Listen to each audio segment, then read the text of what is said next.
ఓం శ్రీ గురువే నమః.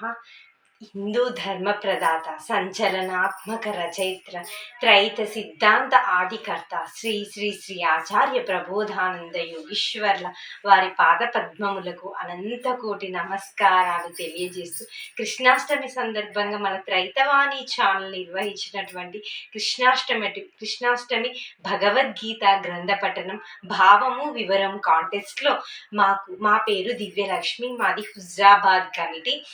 12వ అధ్యాయం క్షేత్ర విభాగ యోగంలో 22వ శ్లోకం. ప్రకృతిం పురుషం స్తోహి భృంక్తే ప్రకృతిజాన్ గుణాన్ కారణం గుణ సంగోస్య సదసద్యో నిజన్మసు. ప్రకృతి జీవాత్మకు సంబంధించినటువంటి శ్లోకం. భావం: పురుషుడు ప్రకృతి ఎందున్నవాడే, ప్రకృతి సంభవములైన గుణములు అనుభవించుచున్నాడు.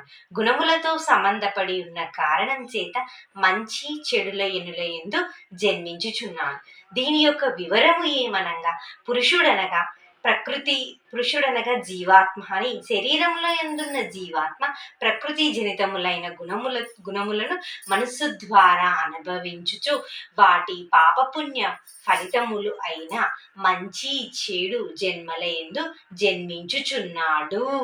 అందరికీ నమస్కారం.